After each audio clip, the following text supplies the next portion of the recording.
el diputado Ubaldo Aita, diputado nacional por el Frente Amplio del Uruguay, miembro del Partido Comunista, al cual le damos las muy buenas tardes. ¿Qué tal, Ubaldo? ¿Cómo va? ¿Cómo anda? Buenas tardes, Manuel. ¿Cómo están ustedes? Un gusto, como siempre, y gracias por la posibilidad de conversar con ustedes y tener este intercambio. Bueno, no, el agradecido somos nosotros, Ubaldo, en un día muy particular. Está jugando la Celeste y nosotros te estamos Sí. sacando del contexto. Pero bueno, nos tocó, lamentablemente nos tocó. Así que, bueno, que le estaba diciendo a los oyentes que en Uruguay están pasando algunas cosas increíbles y una de ellas es lo que ese estado paralelo que habían creado o que crearon en la comisión mixta del Salto Grande, ¿no? Esa comisión mixta que integra Uruguay y Argentina, Argentina y Uruguay. Allí el que preside esa comisión ha tomado gente a diestra y siniestra. Han hecho aumentar el presupuesto en 200 millones de pesos uruguayos, cuando, bueno, entre otros le negaron plata al Hospital de Clínica, a la Universidad de la República y a un montón de lugares más. ¿Qué podés contarnos sobre esto?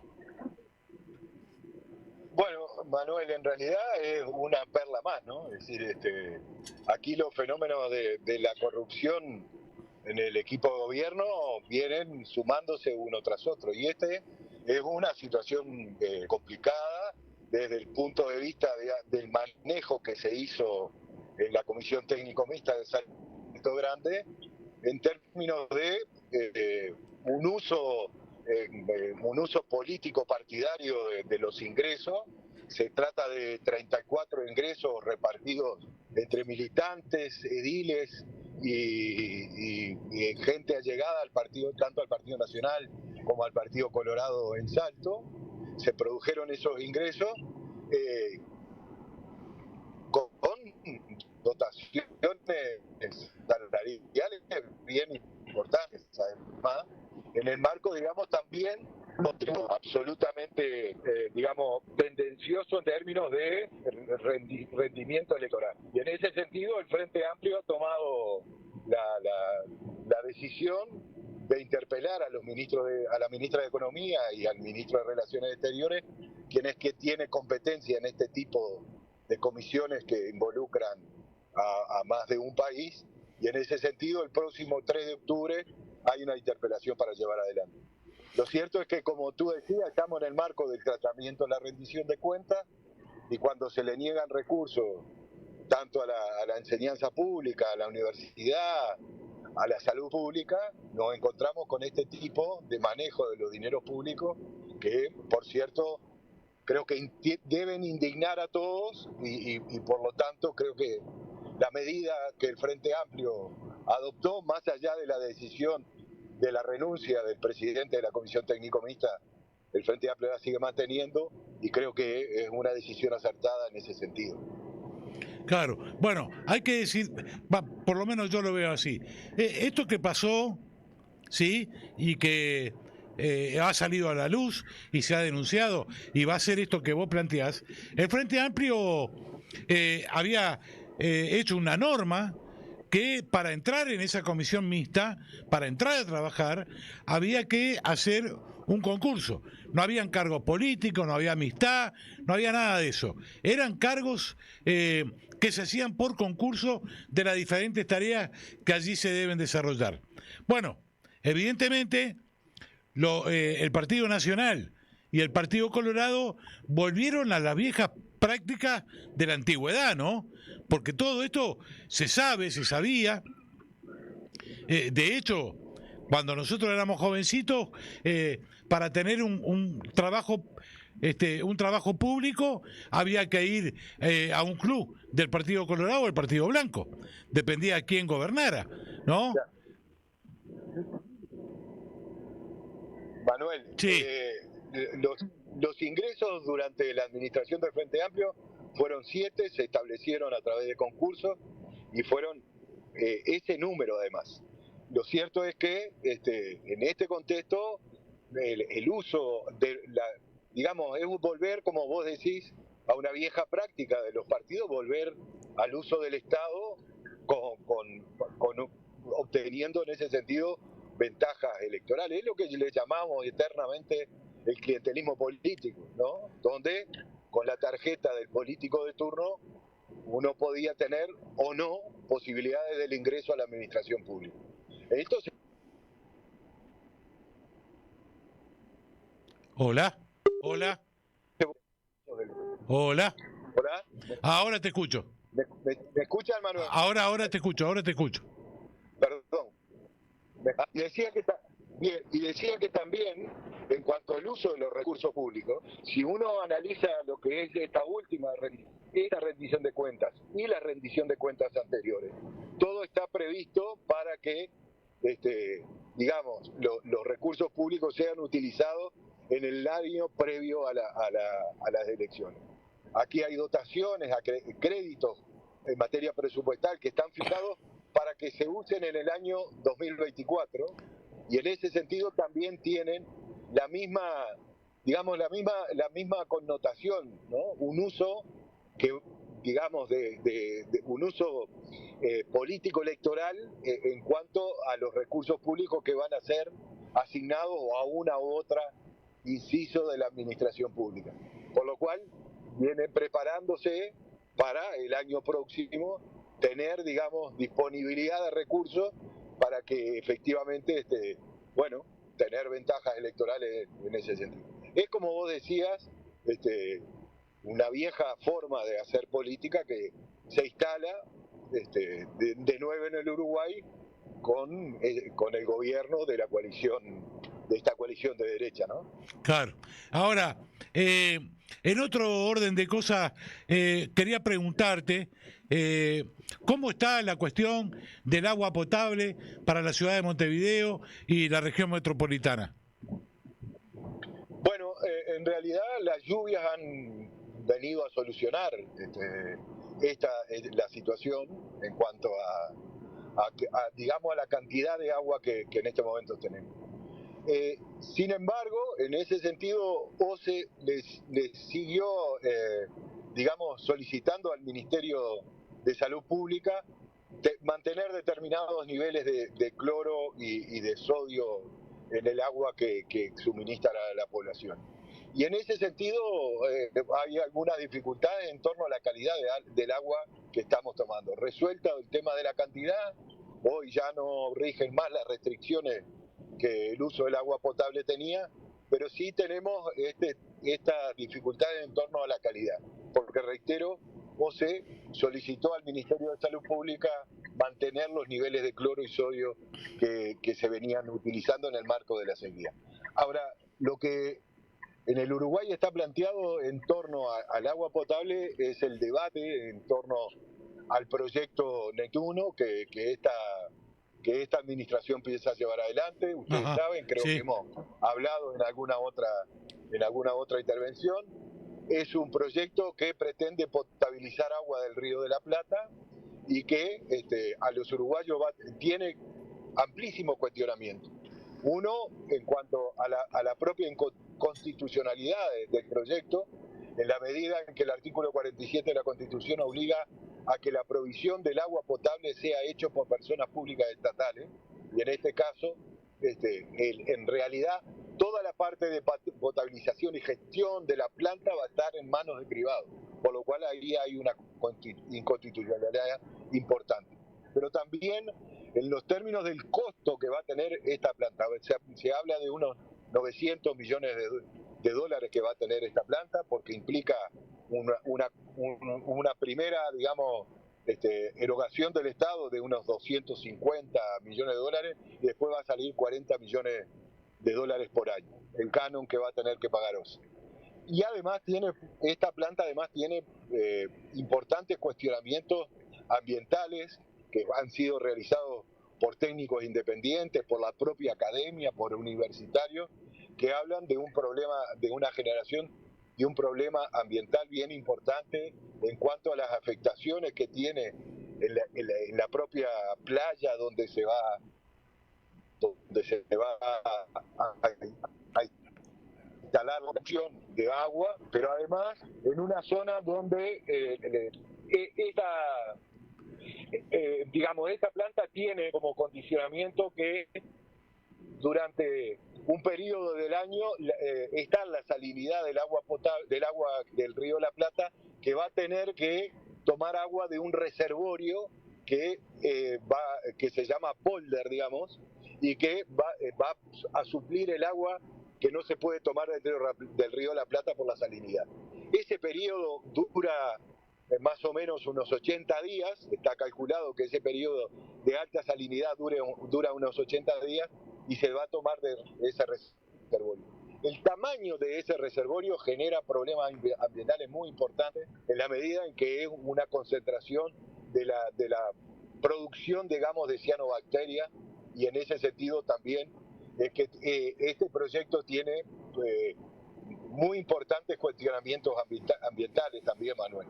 Así que, como les dije, tiene cuestionamientos desde la constitucionalidad del proyecto, de los costos que va a significar para la sociedad uruguaya y desde el punto de vista ambiental. Claro. Ahora bien, dicho esto, el sábado próximo pasado hubo un plenario nacional del Frente Amplio y donde se tomaron algunas determinaciones, algunas que son con vista a lo inmediato y otras que son con vista al año que viene ya, al 2024. ¿Qué tenés para contarnos sobre eso? Sí, a ver, el Frente Amplio viene preparándose con el objetivo de lograr retomar el gobierno para los intereses del pueblo uruguayo y fundamentalmente para los intereses de la mejor defensa de los intereses de los sectores populares. Y es claro que en ese sentido el Frente Amplio ya viene desarrollando una estrategia que tiene diferentes líneas de acción.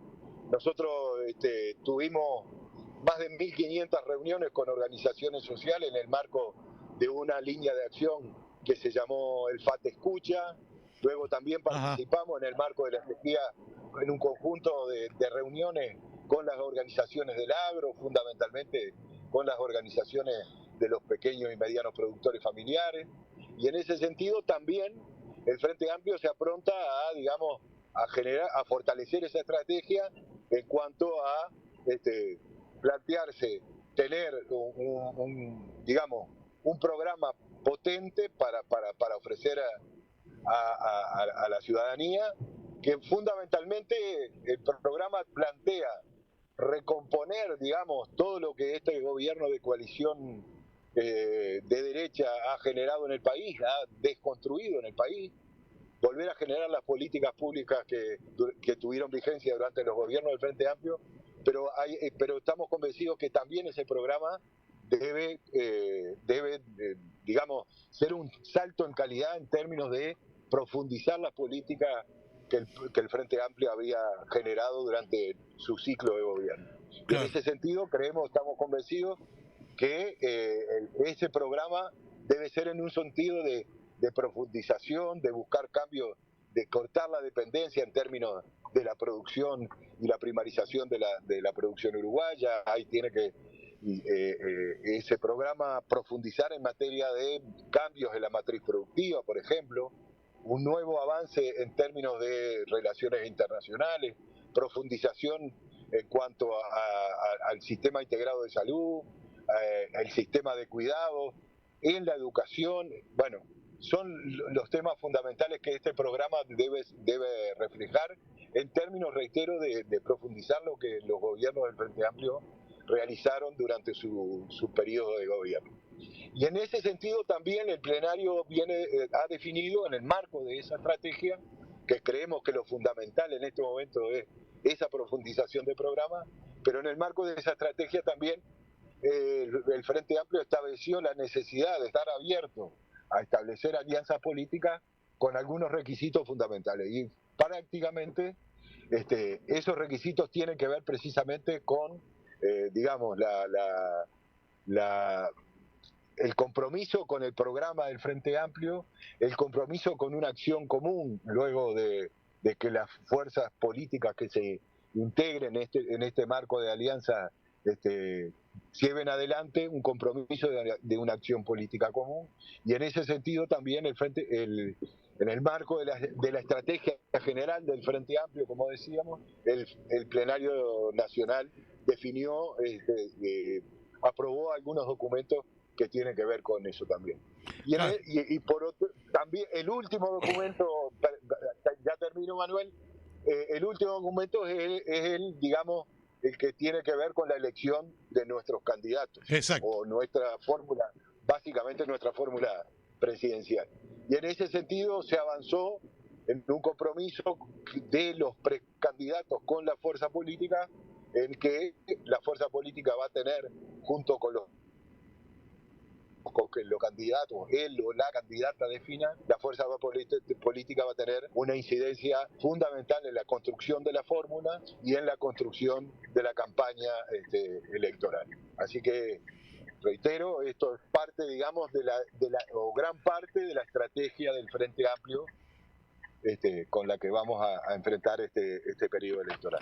Bueno, y por último te quería decir, Ubaldo, abusando de tu tiempo, en un día tan especial, estás jugando la Celeste, quería decirte lo siguiente: hay un tema en debate, sobre todo en la izquierda uruguaya, con los sindicatos reunidos en la Central Única de Trabajadores, en el PICNT, que tiene que ver con la ley de jubilaciones y pensiones, ¿no? Con este tema del Banco de Previsión Social. ¿Cuál es tu mirada sobre esto, sobre este llamado a plebiscito por parte de la Central Sindical, que se va a estar dando, bueno, el año que viene? Sí, bueno, Manuel, tú te referías a una definición que tomó el PCNT, la Central de Trabajadores, exactamente, en el sentido de ir a un proceso de plebiscito que instale una reforma constitucional basada fundamentalmente en tres pilares: la eliminación del lucro privado, digamos, en el régimen de la seguridad social, una edad mínima de 60 años y una jubilación mínima que relacionada con el salario mínimo en mi país. Claro. Esos son las tres dimensiones de la propuesta de reforma constitucional. Es decir, que si hubiese un plebiscito favorable en este sentido, estas dimensiones estarían instalándose a nivel constitucional, con lo que significa eso en términos de digamos, de fortaleza de la propuesta. Nosotros lo que pensamos es que en realidad, bueno, el movimiento sindical toma esta definición en el marco, digamos, de la necesidad de responder a una reforma jubilatoria instalada por esta coalición de gobierno, sí, que en definitiva lo único que procuraba era tener bajar el monto de las jubilaciones y las pensiones que, según el gobierno, afectaban al déficit fiscal, y en ese sentido que el déficit fiscal o la baja del déficit fiscal la pagaran los trabajadores actuales y los futuros. En ese contexto yo creo que la propuesta que hace el movimiento sindical va en consonancia con una propuesta que el Frente Amplio también ha planteado, que es que instalar inmediatamente, asumido el gobierno, cuando el gobierno del Frente, cuando en las próximas elecciones, llamar a un diálogo nacional que instale una reforma del sistema jubilatorio, que implique una reforma radical, digamos, en el sentido de apelar a nuevas formas de financiamiento, a tener en cuenta la edad jubilatoria, por lo cual no percibo, más allá de algunos cálculos que hoy se están haciendo en términos electorales, si incidiría o no digamos, la presencia de un plebiscito, si afectaría o no el resultado de las elecciones. Yo creo que el planteo de la Central Sindical va a resultar en definitiva en el sentido de una victoria popular, y por lo cual creo que está en ese sentido apoyado o mejor dicho, van en la perspectiva de las necesidades populares, de las necesidades del pueblo, y creo que en definitiva aporta, por sobre todas las cosas, va a aportar a la victoria popular.